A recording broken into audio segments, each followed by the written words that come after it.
sekarang kau makin bohai ya. Itu termasuk verbal Kak? verbal. Tas nggak pakai celana tuh lewat anak terus dimainkan kan, apa di oil gitu ya, alat kelaminnya. Nah itu dianggap sebuah biasa, dinormalisasikan.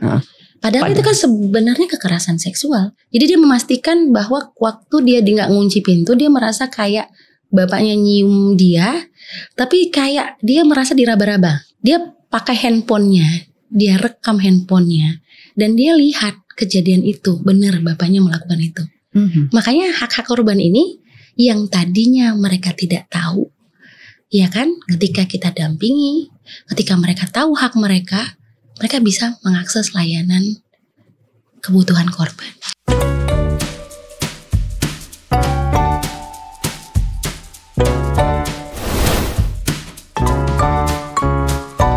Mau tahu aja.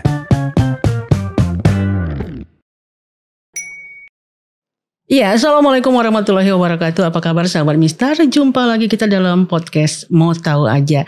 Bersama saya Rika Yus akan menemani Anda untuk ngobrol. Nah, hari ini kita akan ngobrolin soal kekerasan terhadap perempuan dan anak.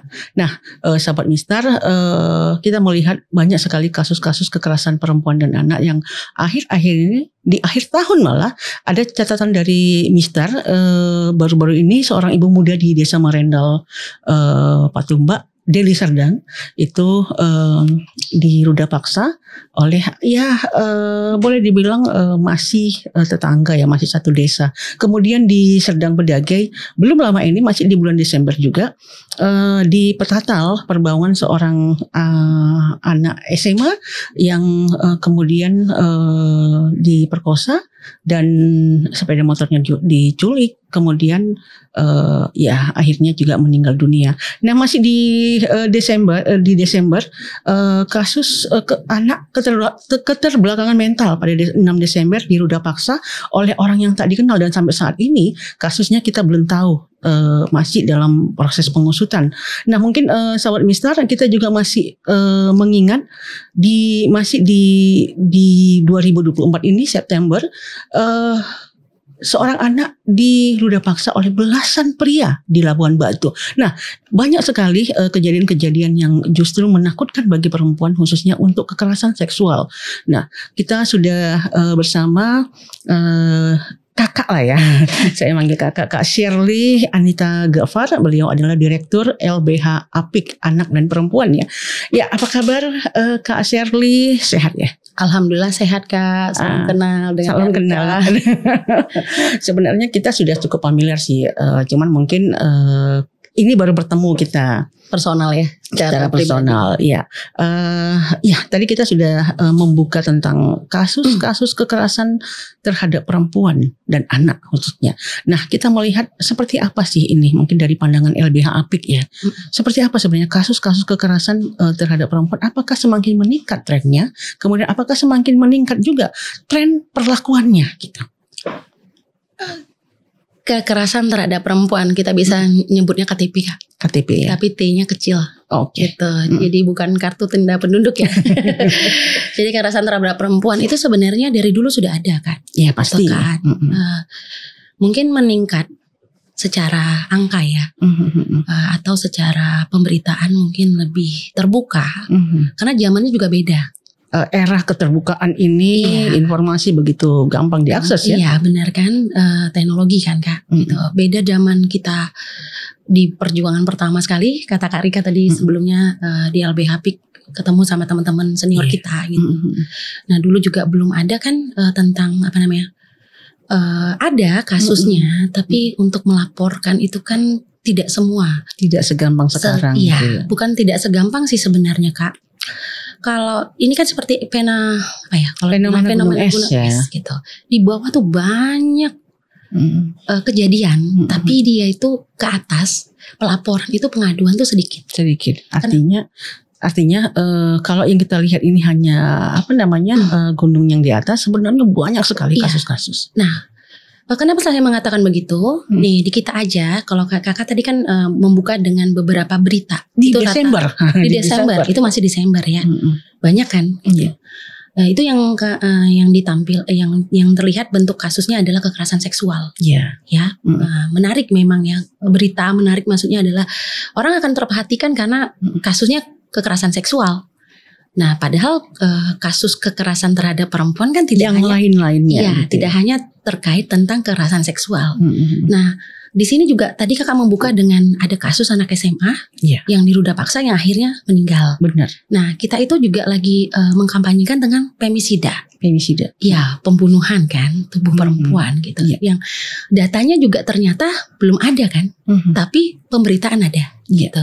Tapi itu belum dinyatakan sebagai pembunuhan terhadap perempuan karena kan rata-rata kasusnya kalau sudah jalan tapi korban yang meninggal kan selesai. Tidak dibahas lagi itu sebagai bagian dari kasus kekerasan terhadap perempuan. Benar kan? Iya. Selesai karena korbannya sudah meninggal. Nah, kasus kekerasan terhadap perempuan ini seperti saya sampaikan, kenapa dia dibilang meningkat itu karena itu tadi teknologi. Masyarakat sudah tahu kemana sih harus melapor. Iya. Terus masyarakat juga dapat informasi kalau melapor itu datanya akan disimpan dengan baik, ya kan? Iya. Terus apa saja yang dibutuhkan oleh masyarakat gitu. Sekarang udah pakai media HP yang informasi itu banyak banget gitu kan. Apalagi orang udah sekarang skripsi pakai chat GPT kan. Apalagi gitu langsung banyak. Iya. Jadi tapi bukan berarti tadi karena aksesnya sudah mulai terbuka, bukan berarti tidak ada perempuan yang tidak melaporkan, banyak Kak. Gitu. Apa? Di pengalaman LBH PIK itu kita menerima pengaduan dari korban yang mengalami kekerasan seksual yang terjadi di kendaraan online. Itu menggunakan jasa. Oke. Itu mungkin bisa dijelaskan modusnya seperti apa? Jadi ini salah satu apa ya? Salah satu modus provider. Salah satu provider, nggak salah satu sih, lumayan provider online ini, ya kendaraan online ini lumayan terkenal lah di kita penggunaannya. Nah dua-dua ini itu pelaporannya ke kita karena kita memang karena LBHP kan salah satu forum pengada layanan, ya forum pengada layanan kekerasan. Jadi ketika ada kasus-kasus kekerasan terhadap perempuan, ngerujuknya ke LBHP. Di teman-teman provider ini memang mereka punya SOP, SOP terkait keselamatan, terutama untuk kasus-kasus kekerasan seksual. Jadi kayak punya punya mekanisme pelaporan ya. Iya. Maaf. Jadi punya mekanisme pelaporan. Jadi kemana harus melapor? Jadi dari kalau nggak salah tahun ini kalau nggak salah saya ada 4 atau 5 kasus yang sudah masuk pengaduan. Di provider atau di LBH Apik ini? Mereka kan ke provider dulu nih. Pemilik jasa, baru ke LBH PIK-nya, providernya ke LBH PIK. Dan mereka mengatakan bahwa ada konsumer mereka, konsumer mereka mengalami kekerasan seksual dari drivernya, gitu. Sudah. Tapi saya ingin lebih agak detail, kira-kira bentuk kekerasan seksualnya seperti apa yang dilaporkan itu? Secara verbal ada, ya, yang pasti secara verbal Kak yang banyak. Nah, secara verbal mungkin dari kata-kata, pengajakan dan sebagainya. Rayuan, iya, gitu, seperti itu. Nggak langsung. Kalau secara fisik sih belum, karena kita belum jelas nih Kak. Karena masih dalam proses pendampingan juga. Iya, bukan pendampingan, malah nggak kita dampingi Kak. Kita cuma dapat data doang. Jadi ketika dirujuk ke kita minta informasi, terus mereka minta tahapannya apa saja. Kita suruh isi data dulu. Ini masih dalam data.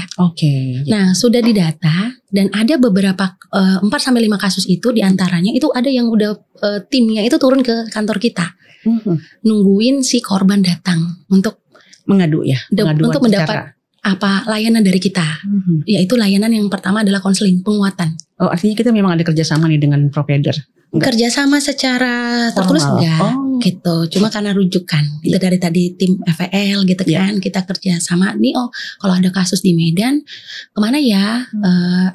Kita merujuk kasusnya gitu. Jadi kita salah satu lembaga yang dirujuk gitu. Jadi udah nunggu nih sampai berapa jam tuh korban gak datang. Jadi gak dapet aksel layanan untuk konselingnya. Sebenarnya kita kan di awal tuh melakukan kalau LBH itu biasanya advis hukum katanya, tapi kita enggak, kita melakukan penguatan dulu, penguatan secara psikologinya. Kita pastikan dulu keamanan dia bagaimana gitu, ya kebutuhan dia seperti apa. Kalau kebutuhan dia saat ini hanya didengar, ya kan, mencari orang yang pertama yang harus dia percaya dulu, gitu. Jadi dari kasus ini saja, ya itu bisa dilihat bahwa berarti banyak kemungkinan kasus-kasus yang sama.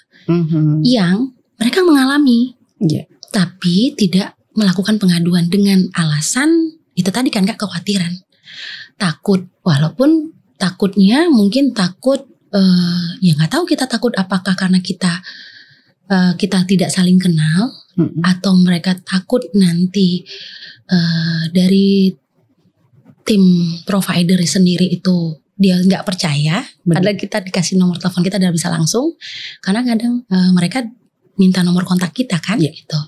Kita kasih, kita suruh korban yang nelpon sendiri, itu juga enggak. Jadi itu salah satu ya yang bisa saya sampaikan. Oke, kita sebelum kita membahas soal apa penyebab gitu ya, kenapa makin banyaknya ini, saya mau mundur lagi nih dari data LBH Apik lah, mungkin dari menganalisis kasus-kasus ini, apakah memang dari selama 2024 ini cukup tinggi? Apakah mungkin dari tahun ke tahun pelaporan atau mungkin yang ada di pemberitaan itu trennya memang naik atau gimana itu? Kalau bilang angka kan saya bilang itu kan kalau melihat ukuran tolak ukurnya itu kan angka ya. Nah kalau dibilang tinggi, kita nggak bisa bilang tinggi karena kan laporan juga tadi di kami sekarang ini KBGO tinggi. Mungkin di tempat teman-teman yang pendampingan yang lain lebih tinggi dari kami gitu. Karena kan sekarang sudah mulai terbuka kan, sudah banyak lembaga-lembaga layanan perempuan ya, sudah banyak. Apalagi LBH dulu kan nggak konsen terhadap perempuan misalnya. Sekarang sudah ada divisi perempuan gitu. Lembaga sudah mulai, itu udah syukur ya, udah alhamdulillah, maksudnya sudah ada akses keadilan ya untuk perempuan. Bicara keadilan kan bukan bicara penegakan saja gitu, tapi kebutuhan. Nah, kita kembali nih. Tadi karena sudah disentuh soal penegakan hukum. Apakah munculnya, mungkin boleh dibilang aku melihat trennya ini semakin tinggi karena memang kita di bagian pemberitaan setiap hari itu pasti ada saja kasus kekerasan terhadap perempuan yang khususnya untuk kekerasan seksual. Nah, kita melihat ini cukup tinggi. Apakah memang undang-undang belum begitu melindungi kasus-kasus kekerasan terhadap perempuan khususnya untuk kasus seksual? Sekarang kan sudah ada, sekarang kan udah ada ini ya. Kalau secara substansi sih udah bagus ya Kak. Sekarang udah banyak, udah mulai untuk take back. Sekarang udah untuk tindak pidana kekerasan seksual kan udah ada nih. Undang-Undang Nomor 12 Tahun 2022. Undang-Undang tindak pidana kekerasan seksual dengan banyak ini ya. Pasal-pasal yang ini ya. Itu babnya 9 dengan pasal berapa ya? Saya sampai lupa saking banyaknya ya. Iya, padahal saya baru baca. Jadi untuk perlindungan perempuan sebenarnya semua substansi, semua hukum, semua aturan hukum itu udah ada untuk melindungi perlindungan perempuan gitu ya. Mulai dari undang-undang TPPO, mulai dari perlindungan anaknya misalnya, PKDRT gitu. Karena kan memang undang-undang ini kan bukan hanya untuk melindungi satu gender saja, satu seks saja gitu, bukan melindungi satu jenis kelamin, tapi seluruh warga negara Indonesia gitu, atau setiap orang gitu, malah bukan hanya warga negara Indonesia, tapi orang kalau ada warga negara asing pun yang mengalami kekerasan di Indonesia, mereka juga dilindungi gitu. Tapi kendalanya mungkin di implementasi. Implementasi ya. Ya, kenapa di implementasi? Apalagi undang-undang ini sangat baru kan Kak. Iya. Sangat baru dan perlu dipahami bersama. Ya, dipahami bersama karena di undang-undang ini kan namanya ada regulasi tapi jangan sampai salah. Karena kalau salah menjalankannya bisa-bisa kitanya yang malah bagian dari pelakunya gitu. Gitu kan. Maksudnya ada memang ada kekhawatiran kalau saya bilang menggunakan undang-undang ini karena belum memahami gitu. Karena memang agak kalau di undang-undang TPKS sendiri itu memang yang melakukan pelaksanaannya baik pendamping baik APH-nya itu harus berkompetensi. Jadi harus dilatih dulu Kak sebenarnya untuk memahami bagaimana menggunakan undang-undang TPKS ini. Nah, mengingat undang-undang TPKS ini baru kami advokasi. Kita juga baru ini ya mempelajarinya juga ya karena baru ya. Kalau kan 2022 berarti udah ke 2024 dari tahun gitu. Mempelajari itu kita memahami bersama. Mungkin di LBH PIK karena LBH PIK adalah salah satu perumus Kak gitu. Bagaimana? Karena ini kan undang-undang yang berdasarkan pengalaman-pengalaman korban gitu. Jadi bagaimana ini kita bisa berkolaborasi dengan berbagai pihak yang terkait ya. Jadi termasuk juga kepolisian gitu ya. Kepolisian gitu, terus kejaksaan, terus ke hakim sampai ke tingkat pengacaranya juga gitu.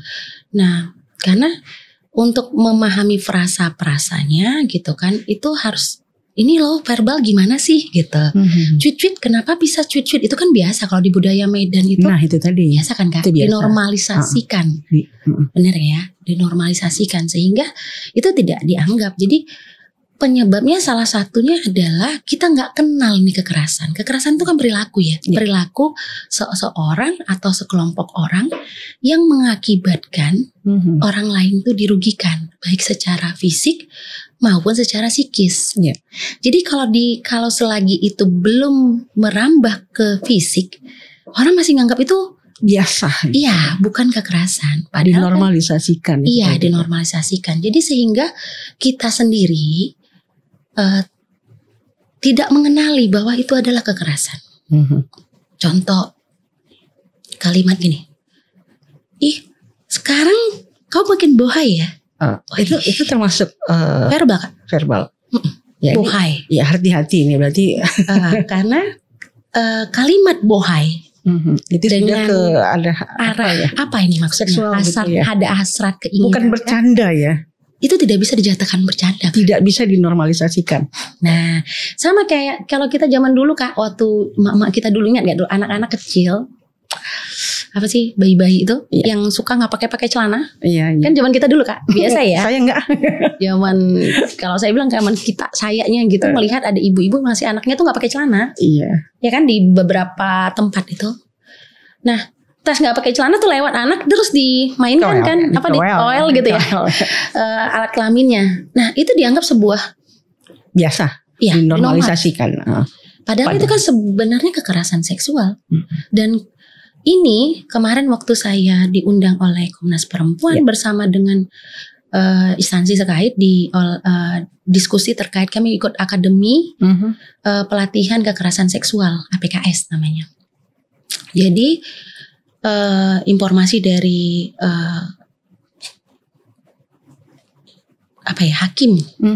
hakim pengadilan negeri menceritakan bahwa ada kasus yang melakukan ini adalah ayahnya. Ayahnya berniat untuk mendidik katanya, mendidik anak perempuannya karena anak perempuannya ini duduknya tuh suka anak-anak ya, nggak rapi, suka pakai rok tapi terbuka gitu. Terkangkang kadang nggak rapi, nggak cokpan lah kata orang tuanya. Cara ayahnya mendidik itu baru diketahui ibunya segitu lamanya dengan cara mengelus tuh Kak, giniin. Jadi ketika anaknya kakinya agak merenggang, dia tuh ayahnya tuh kamu itu nggak baik duduk begitu. Tapi mengelus. Jadi dan diketahui oleh ibunya itu udah berapa lama gitu. Akhirnya dilaporkan dan itu terbukti Itu dianggap sebuah pelanggaran dan selama Itu kekerasan kan? Iya. Nah, tapi itu yang dianggap sebuah, saya nggak tahu normalisasinya di mana. Bagi si pelaku, bahwa itu anggap bahwa itu bentuk dia, cara dia untuk memberikan pendidikan. Makanya kan berarti ada yang bisa kita ambil di situ, bahwa kalau saya melihatnya dari semua pengalaman, cerita-cerita gitu kan, pengalaman mendampingan, apa pengalaman dari teman-teman gitu, saya melihat bahwa banyak kita termasuk masyarakatnya tidak mengenali bentuk-bentuk kekerasan seksual gitu. Bentuk-bentuk kekerasan, atau bukan tidak mengenali bentuknya, itu merupakan kekerasan juga dia nggak tahu kan, bahwa itu adalah kekerasan gitu, ya kan? Dengan kata mengejek seseorang saja itu kekerasan, tapi ya karena normalisasi tadi itu menganggap bukan tidak kekerasan. Iya, mungkin Kak Shirley, saya juga jadi penasaran soal bentuk-bentuk kekerasan tadi gitu ya. Apakah bentuk-bentuk kekerasan yang mungkin masih sifatnya verbal, mungkin katakanlah masih dalam bentuk ejekan gitu ya, kata-kata. Apakah itu menjadi sebuah muara terjadilah kekerasan seksual yang mungkin sampai diruda paksa? Apakah itu juga bagian dari pembiaran selama ini?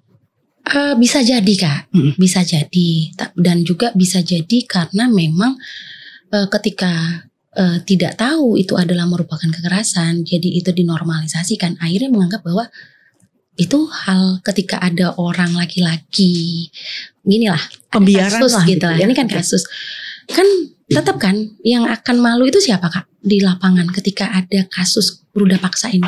Contoh tadi kasus Marendal. Perempuan selalu jadi korban gitu ya. Perempuan tetap menjadi korban yang berulang, dengan arti dia sudah jadi korban nih, diruda paksa. Wah, diruda paksa saya jadi menjadi korban kekerasan seksual gitu. Menjadi korban kekerasan seksual. Terus ketika dia mau mengadu, dia disalahkan. Giniin aja kok gitu. Kok kamu, ya mungkin bukan giniin aja. Iya. Kenapa bisa terjadi seperti itu? Okay. Kamu nggak ngelawan, kamu nggak ada upaya melawan. Atau yang perempuan ngomong, kalau saya jadi kamu, udah saya teriakin itu. Kok kamu diam aja gitu ya? Kok kamu diam aja? Kamu nggak tahu itu. Itu udah yang dialami apa? Psikisnya kan kan. Belum selesai dengan apa yang terjadi sama dia. Artinya masyarakat pun ikut mendidik pembungkaman yang terjadi itu. Apakah itu termasuk juga? Bukan mendidik Kak, itu tadi kan normalisasi tadi. Tidak memahami bahwa yang dia lakukan itu adalah merupakan kekerasan. Tadi dengan menyalahkan korban. Iya, artinya dia mendapat kekerasan yang kedua. Iya, itu masih di tingkat dia mau mengadu sama temennya misalnya, ya, temennya nggak paham. Iya. Kok bisa? Nggak, kamu tutup pintunya, atau itu yang tadi yang tetangganya. Iya. Cuy, terus belum lagi suaminya. Ini suami istri tadi ya, yang tetangga tadi kan. Iya. Belum lagi keluarga internal, belum lagi eksternalnya. Dia kan berpikir untuk melaporkan ke polisi. Sedangkan dengan orang yang terdekat aja dia dipersalahkan gitu ya. Iya, jadi sering banyak kasus yang itu tidak dilihat kan. Kebutuhan korbannya. Jadi yang dibutuhkan korban itu pada saat dia mengalami kekerasan seksual, menurut pengalaman kami adalah didengarkan dulu. Apa sih yang terjadi sebenarnya? Belum lagi tadi kayak kasus yang kami sampaikan tadi, ada kasus incest. Yeah. Dengan artian dia kalau di TPKS itu, undang-undang TPKS itu pelecehan seksual fisik dengan menggunakan undang-undang perlindungan anak. Yeah. Jadi pakai undang-undang perlindungan anaknya, tapi dijuntukan ke undang-undang TPKS. Karena 6 elemen yang ada di undang-undang TPKS itu kan bukan bicara tentang bentuk kekerasan seksualnya. Pencegahannya juga ada di situ Kak. Terus di situ ada hukum acaranya, di situ ada hak korban, di situ ada pengawasan, ya, di situ ada ada 6 elemen, saya jadi lupa jadi. Satu lagi apa yang lupa? Bentuknya, pencegahannya, hukum acaranya, terus hak korban, hak korban pemulihannya, terus pengawasan. Nah, jadi sampai 6 elemen itu gitu.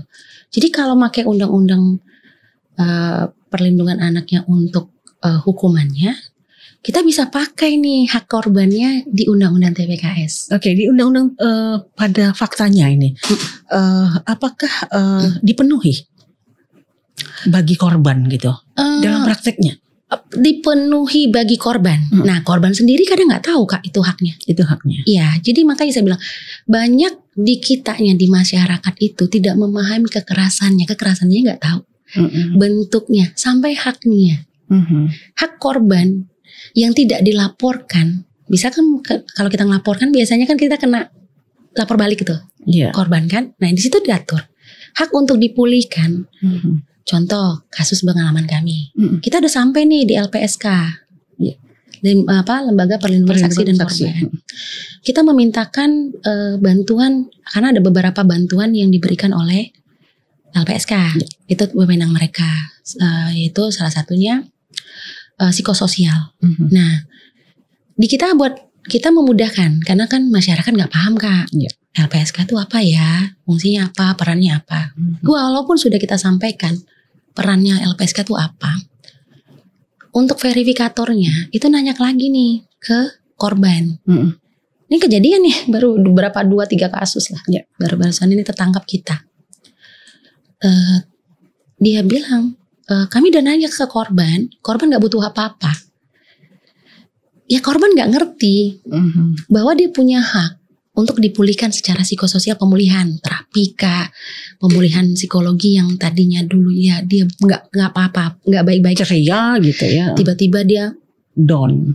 Ya berubahlah Kak. Ya pasti. Ya. Tidurnya mungkin berubah, pola tidurnya.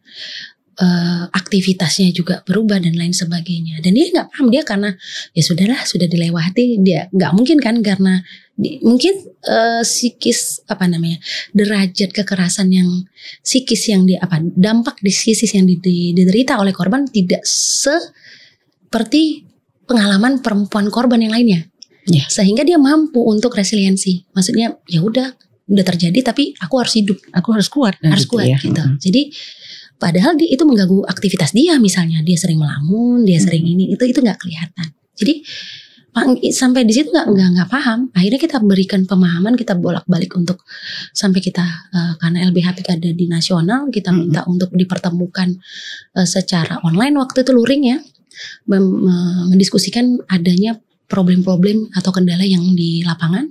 Kita sampaikan bahwa tidak semua masyarakat itu berlatar belakang pendidikan. Dan memahami, nggak semua kan bersekolah tapi nalarnya nggak tahu gitu. Nah kita menyampaikan dan itu mereka memahami. Nah itu aja, mereka nggak paham gitu. Saya jadi melihat gambaran memang betul bahwa persoalan kekerasan seksual terhadap perempuan ini kan memang benar seperti fenomena gunung es. Artinya yang mungkin yang kita lihat seperti yang saya laporkan tadi, banyak sekali kasus kekerasan itu gitu ya, sampai berujung pada kematian gitu. Nah sebenarnya banyak sekali persoalan-persoalan yang mungkin ini perlu diketahui dan perlu diedukasi. Pertanyaannya adalah, ini kesalahan siapa sih sehingga masyarakat nggak tahu haknya, tidak tahu bahwa dia sebenarnya pernah mungkin mengalami kekerasan seksual. Ini sebenarnya kesalahan siapa? Kesalahan kita kah atau kesalahan korban gitu? Minimnya kesadaran. Minim kesadaran. Ya, kita itu minim kesadaran. Ya, di mana peran pemerintah sebenarnya untuk melakukan sosialisasi ini gitu loh? Pemerintah udah buat loh Kak sosialisasi. Di mana gitu lah. Ya, nah itu dia pertanyaan di mana? Siapa apakah audiensnya? Apakah sampai pada apakah ini sampai informasinya sampai ke mungkin ke masyarakat katakanlah yang mungkin yang selama ini termarginalkan gitu. Nah, pemerintah buat kok sosialisasi ini. Cuma balik lagi nih persoalan. Ini ibarat kalau saya bilang tadi diskusi sama tim saya. Ini persoalan perempuan ini kompleks ya. Kita udah coba untuk buat sosialisasi, parenting udah ada untuk pencegahan, salah satu pencegahan. Jadi di mana minim kesadaran di masyarakat Kak. Masyarakat itu kan semua. Ada APH, Ya kan, ada penegak hukum, ada masyarakat yang non sipil, gitu kan. Nah, minimal kesadaran terhadap persoalan kekerasan, terutama kekerasan terhadap perempuan. Contoh, ketika ada kasus kekerasan seksual, ada anak yang ngadu nih, "Mak, tadi aku diginiin nih sama ini." Ya. "Ah, kamu cuma digituin aja, nanti perasaan kamu aja." Ada kan? Ada. Gitu. Atau bener nah ada, iya gimana? Ini didatangin misalnya, atau maknya respon. Iya. Terus terjadi pertikaian, nggak tahu kan mau kemana misalnya. Sedangkan di lingkup keluarga saja tidak direspon gitu, Iya, misalnya satu. gitu ya. Udah melibatkan aparatur negara, melibatkan inilah Desa desa mungkin ya. gitu misalnya. Dipanggil nih Kepling ngeliat, Oh belum gitu. nggak terjadi apa-apa, udahlah damaikan, Damai. gitu kan ya. Nah, damainya juga kita nggak tahu gimana bentuk damainya yang perspektif. Oke, tapi tidak sedikit juga Mbak Sherly, ada kasus ya, misalnya sudah ditemukan indikasi kekerasan seksual, kemudian taruhlah mungkin kalau mungkin masih sifatnya verbal, mungkin katakanlah masih debatable mungkin ya di lingkungan kecil. Nah, ada juga kasus-kasus yang seperti itu ketika dilaporkan ke penegak hukum lah misalnya, follow up yang mereka terima tidak signifikan dengan harapan. Mungkin salah satu kasus yang saya bacakan tadi di 6 Desember terakhir gitu kan. Nah, itu kan sampai dilaporkan, tapi sampai hari ini juga tidak terungkap gitu loh. Upaya-upaya untuk mengungkapkan juga belum ada tanda-tanda. Itulah Kak, kembali lagi minimal kesadaran terhadap persoalan kekerasan terhadap perempuan. Ya karena minim kesadaran, ada yang lapor misalnya. Ini KDRT lah ya. Iya. Udah Bu, gak usah melapor lah. Udah pergi aja ke pengadilan agama, cerai, selesai kan. Padahal undang-undang PKDRT bukan begitu tujuannya. Bagaimana ini dikembalikan, mewujudkan keluarga yang bahagia. Itu yang pertama. Itu yang pertama kali loh. Yang keduanya baru melakukan penegakan gitu. Yang pertama dulu dong jalanin. Jadi nggak langsung disuruh lapor ke cerai gitu. Atau tadi terjadi misalnya kekerasan seksual dalam pacaran.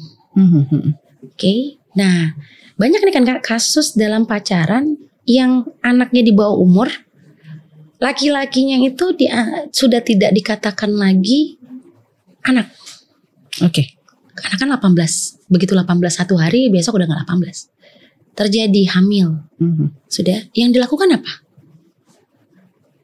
Didamaikan.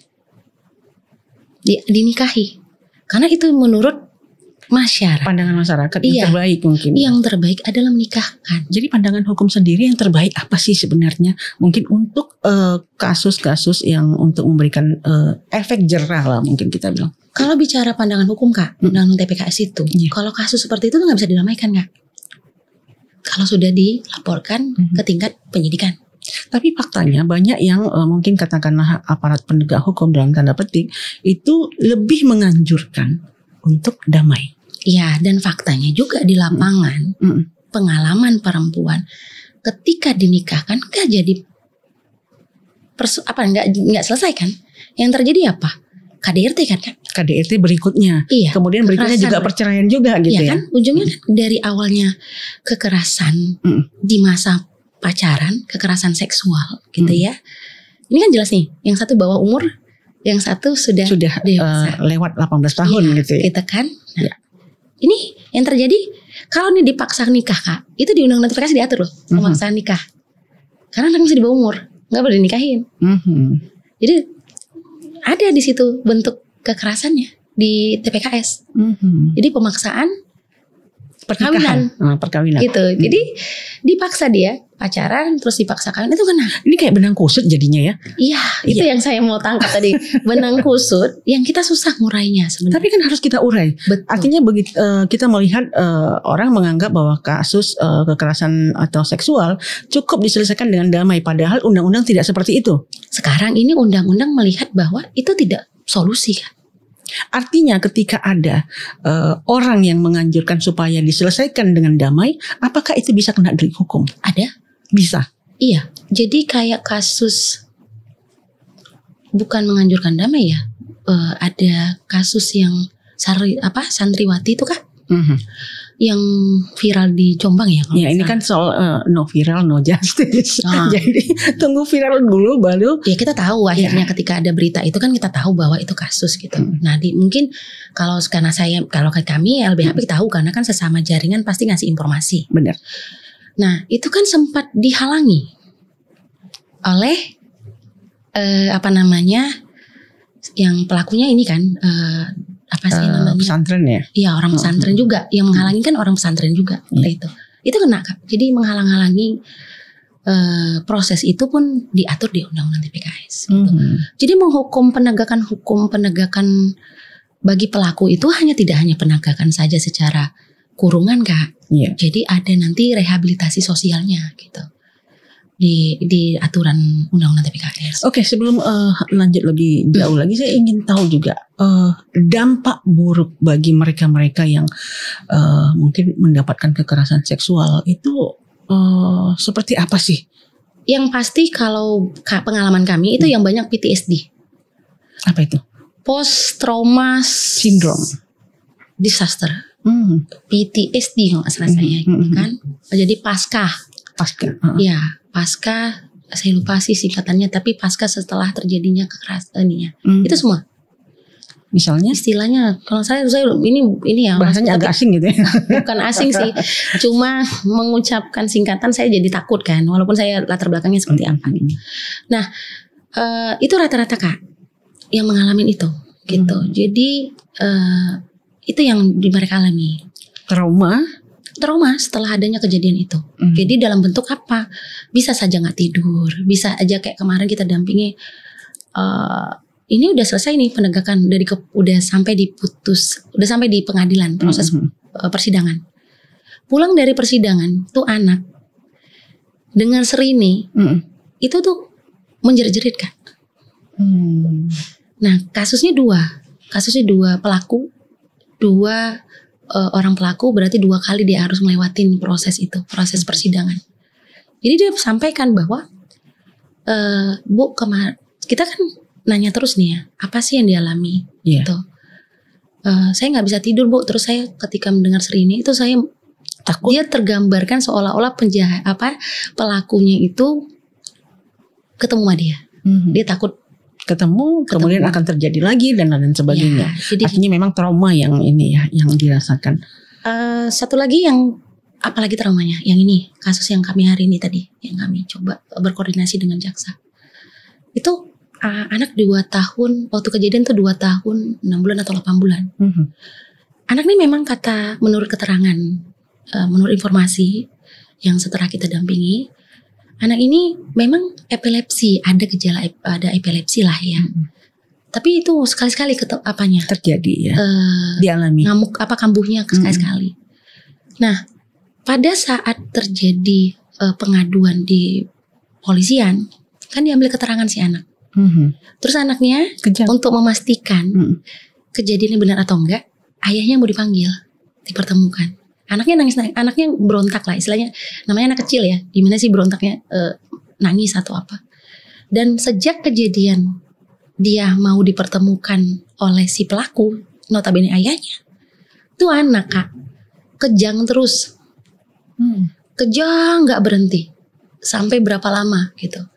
Terus besoknya kejang lagi, intens gitu. Nah kita coba mencari tahu. Jadi ada juga psikiater juga menyatakan bisa jadi gitu, tapi juga dokter bilang ini memang dari dia kambuh lagi terus-terusan, ini dari kejadian yang dialaminya. Sampai sekarang tuh anak itu lagi terapis Kak. Alhamdulillah biaya terapisnya itu disupport oleh LPSK. Makanya hak-hak korban ini yang tadinya mereka tidak tahu, ya kan, ketika kita dampingi, ketika mereka tahu hak mereka bisa mengakses layanan kebutuhan korban. Iya, Mbak Shirley, kita melihat persoalan kekerasan terhadap perempuan ini, khususnya seksual ini memang boleh dibilang cukup rumit ya. Kira-kira kalau untuk penanganan kasus sendiri itu bisa memakan waktu yang berapa lamakah? Dari pengalaman mungkin melihat kita tahu biasanya korban itu sulit sekali untuk diperdengarkan kesaksiannya gitu. Tergantung Kak, setiap pengalaman korban kan beda-beda gitu. Ini ada yang 3 tahun kok. Kenapa? Pelakunya DPO. Sampai sekarang kita nanya tuh sama penyidik, ini gimana nih perkembangannya? Udah DPO. Ya kita sebagai perwakilan masyarakat juga, ya karena kan itu kan kewenangan penyidik ya, untuk melanjutkan gitu ya. Kita kan sebagai pendamping, LBHP kan sebagai pendamping perwakilan masyarakat ya terus mengepus ini gimana DPO. Sampai sekarang loh gitu. Terus ada juga yang nih hari ini yang kami dampingi 1 tahun 1 bulan gitu loh. Kasusnya anak loh, anak di bawah umur, pelakunya bapak. Ke perspektif Kak. Jadi perspektif korban juga itu tidak semua memiliki perspektif korban, sehingga tidak melihat bahwa apa ya, tidak timbul sensitivitas terhadap persoalan perempuan, persoalan kebutuhannya, apa yang dibutuhkan dan sebagainya. Ini ada kaitannya nggak dengan Mbak Shirley mau mengatakan bahwa dari sisi penegakan hukum sendiri sih juga tidak begitu respect terhadap kasus-kasus kekerasan seksual kah? Nanti kalau saya bilang respect, malah saya diserang.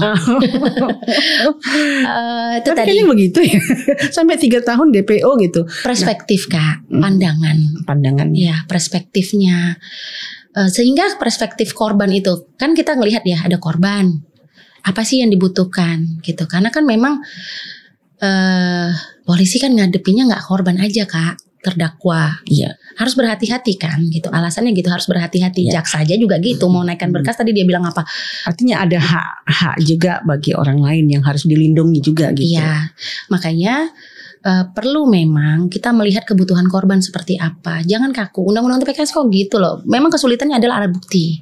Di Undang-Undang TPKS sebenarnya sudah hukum acaranya untuk alat bukti udah ada kok yang membantu. Jadi kalau persoalan yang tadi kayak tadi persoalan di fairnya tidak terbukti nih, ada kerusakan. Ya, kan nggak semua kekerasan seksual itu penetrasi.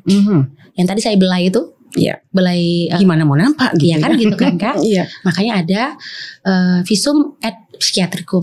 Nah, itu bisa dijadikan kan. Terus kalau di Undang-Undang TPKS di pasal 25 itu bisa mengambil keterangan dari saksi yang terkait dengan Undang-Undang TPKS tersebut. Terkait dengan kasus lah, bukan undangan, terkait dengan kasus tindak pidana kekerasan seksual. Jadi kalau yang saksi itu bisa diambil keterangannya untuk memenuhi alat bukti tadi gitu ya. Iya. Oke, Mbak Shirley tadi mungkin sudah agak dipancing nih soal kekerasan terhadap perempuan, tapi skupnya adalah dalam rumah, mungkin KDRT ya, tapi lebih ke seksual. Ini cukup tinggi juga kah? KDRT dia masuk kekerasan seksual. Yang sering banyak itu Kak, itu tadi incest. Incest itu kan kekerasan seksual yang dilakukan kan oleh keluarga lah ya, bapaknya. Nah, yang melakukan di ranah lingkup rumah tangga itu nggak banyak sih yang berani melaporkan. Nggak banyak yang berani melaporkan. Satu contoh, kita pernah mendapatkan pengaduan anak umur 17 tahun, pelakunya adalah ayahnya dan juga abangnya gitu ya. Kalau ini ayahnya berpenampilan sangat baik secara umum Kak, orang baik lah, orang-orang yang agamais gitu. Jadi dia memastikan waktu tidur dia disuruh pintunya jangan dikunci kata ayahnya. Jadi dia merasa waktu dia tidur mati lampu, terus dia merasa saya nggak tahu gimana kejadian pastinya waktu itu, dia karena mengambil keterangan dia itu kan nggak sedetail, dia kan cuma 2 kali datang. Jadi kita memastikan dulu keterangan yang benar-benar. Jadi dia memastikan bahwa waktu dia nggak ngunci pintu, dia merasa kayak bapaknya nyium dia, tapi kayak dia merasa diraba-raba. Tapi dia tutup mata, dia nggak bisa memastikan, dia cuma merasakan saja. Untuk memastikan apa yang terjadi sama dia pakai handphonenya, dia rekam handphonenya, dan dia lihat kejadian itu benar bapaknya melakukan itu. Tapi dia nggak bisa ngelapor karena satu itu ayahnya, kedua dia khawatir, saking dia nggak bisa membuktikan karena begitu dia tahu tuh bapaknya dia langsung banting ke HP-nya, handphonenya langsung dibanting. Jadi dia mau ngasih tahu sama adiknya nggak mungkin karena itu tadi mau ngelapor sama siapa, mau mengadu sama siapa waktu itu, sehingga dia akhirnya memutuskan untuk menjadi baby sugar karena dia merasa dirinya kotor. Segitunya Kak. Jadi ini kan pelakunya orang terdekat, tapi dia nggak berani mengadu. Bisa saja tidak 1-2 kasus, banyak kasus kan. Iya, artinya gini sahabat Mister, bahwa sebenarnya kasus kekerasan seksual terhadap anak perempuan sebenarnya ini seperti fenomena gunung es, di mana yang muncul ke permukaan itu hanya sebagian kecil. Masih banyak kasus-kasus lainnya yang mungkin tidak nampak, tidak dilaporkan ke permukaan karena persoalan-persoalan malu, ketidaktahuan dan lain sebagainya. Mungkin Mbak Shirley ini mungkin di closing kita kira-kira apa nih pesan buat masyarakat Indonesia terhadap kasus kekerasan seksual ini? Masyarakat harus mengenali, kita harus belajar mengenali kekerasan sebagai upaya kita melakukan pencegahan loh. Ketika kita tahu itu kekerasan, berarti kita juga tahu jangan sampai jadi pelaku, dan ketika ada sinyal-sinyal kekerasan, kita sudah tahu bagaimana caranya kita melakukan penanganannya. Nah, jadi LBH Apik juga ada menginformasikan ya, ada platform namanya platform cari layanan. Jadi mungkin masyarakat nggak berani ngelapor, tapi nggak tahu mau kemana. Jadi di platform, jadi ketik aja cari layanan, nanti akan keluar itu informasi-informasi lembaga-lembaga yang memberikan pendampingan. Iya, kebutuhan sesuai kebutuhan korban. Apakah itu pendampingan hukumnya, pendampingan psikologinya, atau rumah sakit dan sebagainya. Jadi platform itu dibuat oleh teman-teman Deman dan bersama kami mitranya Dimen atau Jakarta Feminis. Ya, kita bekerja sama dengan Jakarta Feminis. Mereka membuat platform cari layanan untuk membantu korban. Jadi kalau ada sinyal-sinyal takut melapor atau apa, diklik aja, karena teknologi sekarang kan tinggal klik aja di Google, cari layanan, nanti dia di mana aja kejadiannya nggak berani melapor, bisa melalui itu. Itu memudahkan. Iya, terima kasih. Salah satu sosialisasi pencegahan. Terima kasih Mbak Shirley. Kita sudah cukup panjang ngobrol tentang kasus ini. Mudah-mudahan dengan taunya, pahamnya, dan berani untuk bertindak, mudah-mudahan kasus-kasus kekerasan seksual tidak lagi semakin meningkat.